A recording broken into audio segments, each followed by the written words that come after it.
terbongkar, ditulis oleh Halifur Rahman di siwar.com. Beberapa bulan lalu cerita orang-orang di-Covid-kan masih dianggap tidak jelas sumbernya. Beberapa orang percaya diri mengatakan jangan menyebar hoaks dan sebagainya. Tapi kemudian Muldoko juga buka suara. Bupati Banjarnegara lebih jelas lagi, mengatakan ada praktek negosiasi pasien agar mau di-Covid-kan. Namun cerita ini masih cukup abu-abu dan dianggap tidak masalah di-Covid-kan karena untuk antisipasi, lebih baik hati-hati daripada beresiko. Sehingga penguburan mayat ataupun penanganan pasien yang dikit-dikit COVID itu pun mendapat pembenaran. Gak apa-apa, demi kebaikan bersama, itu pesannya.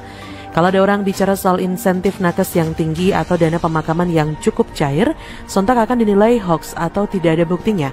Karena nakes sudah berjuang, penggali kubur itu kelelahan. Jadi tidak boleh kita bahas atau pertanyakan dengan dana yang mereka dapatkan.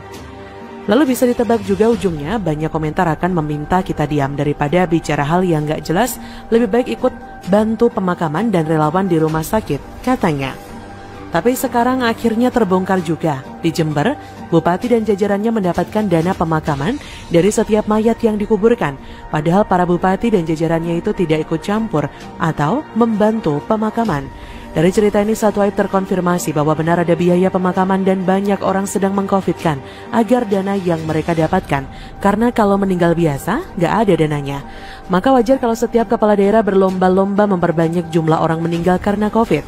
Karena semakin banyak data yang didapat itu berarti semakin besar pula jumlah uang yang bisa dicairkan. Semua dapat, gak cuma bupatinya. Dari sini kita juga bisa jadi paham kenapa pemakaman COVID itu harus terpusat.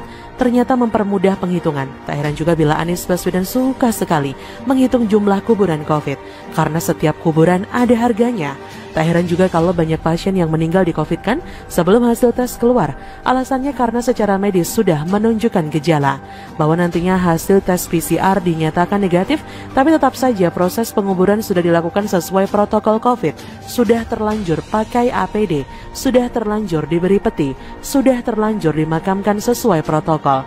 Jelas ada biaya peti, APD, ambulans, dan sebagainya. Pesta pora para pejabat yang hanya memikirkan uang atau anggaran pada akhirnya menunjukkan betapa mereka adalah manusia yang tidak peduli dengan nasib orang lain.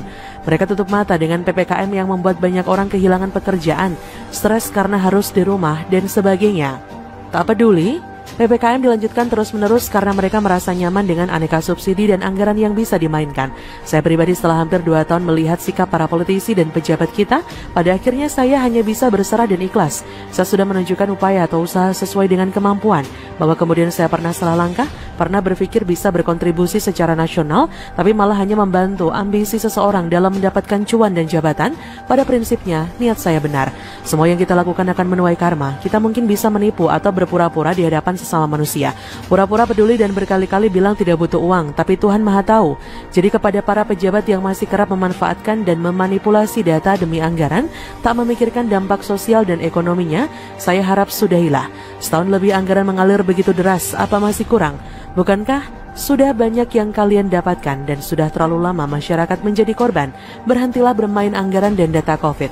Kalaupun mau korupsi dan main anggaran, silakan main di tempat lain. Karena kalau kalian bermain di wilayah COVID itu dampaknya adalah PPKM yang akan terus diperpanjang entah sampai kapan. Kalian sih enak, bisa makan, tidur, nyenyak tanpa khawatir tagihan tak terbayar. Malah pundi-pundi semakin tinggi karena pandemi. Tapi kasihanilah rakyat jelata yang sekarang benar-benar sedang kesusahan. Tapi bagaimanapun ini hanyalah nasihat gratis untuk semua pejabat dan politisi yang punya kuasa dalam menentukan kebijakan. Selebihnya terserah kalian. Begitulah kura-kura. Bagaimana menurut Anda? Silakan tulis komen Anda di kolom komentar, like, subscribe, dan share di sosial media kalian. Artikel ini bisa Anda lihat secara lebih lengkap di laman siwar.com. Terima kasih sudah menyaksikan channel Suara Rakyat.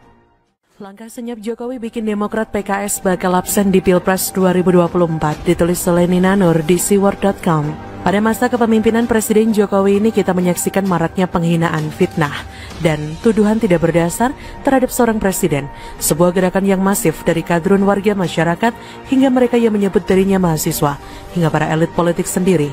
Seenaknya bicara tuduh sana-sini, bicara PKI tanpa pernah bisa menunjukkan bukti, berkoar pun hanya di media sosial, karena hanya di sanalah mereka bisa seenaknya ngomong atas nama kritik, tidak peduli bahwa masyarakat bisa terbelah gegara politik.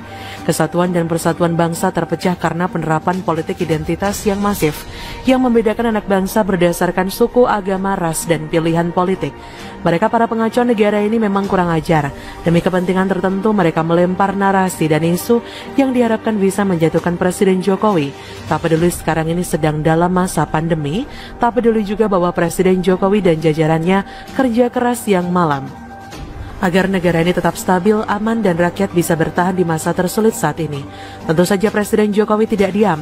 Beliau menghadapi para pengacau ini dengan caranya sendiri, cara yang perlahan-pelan tidak...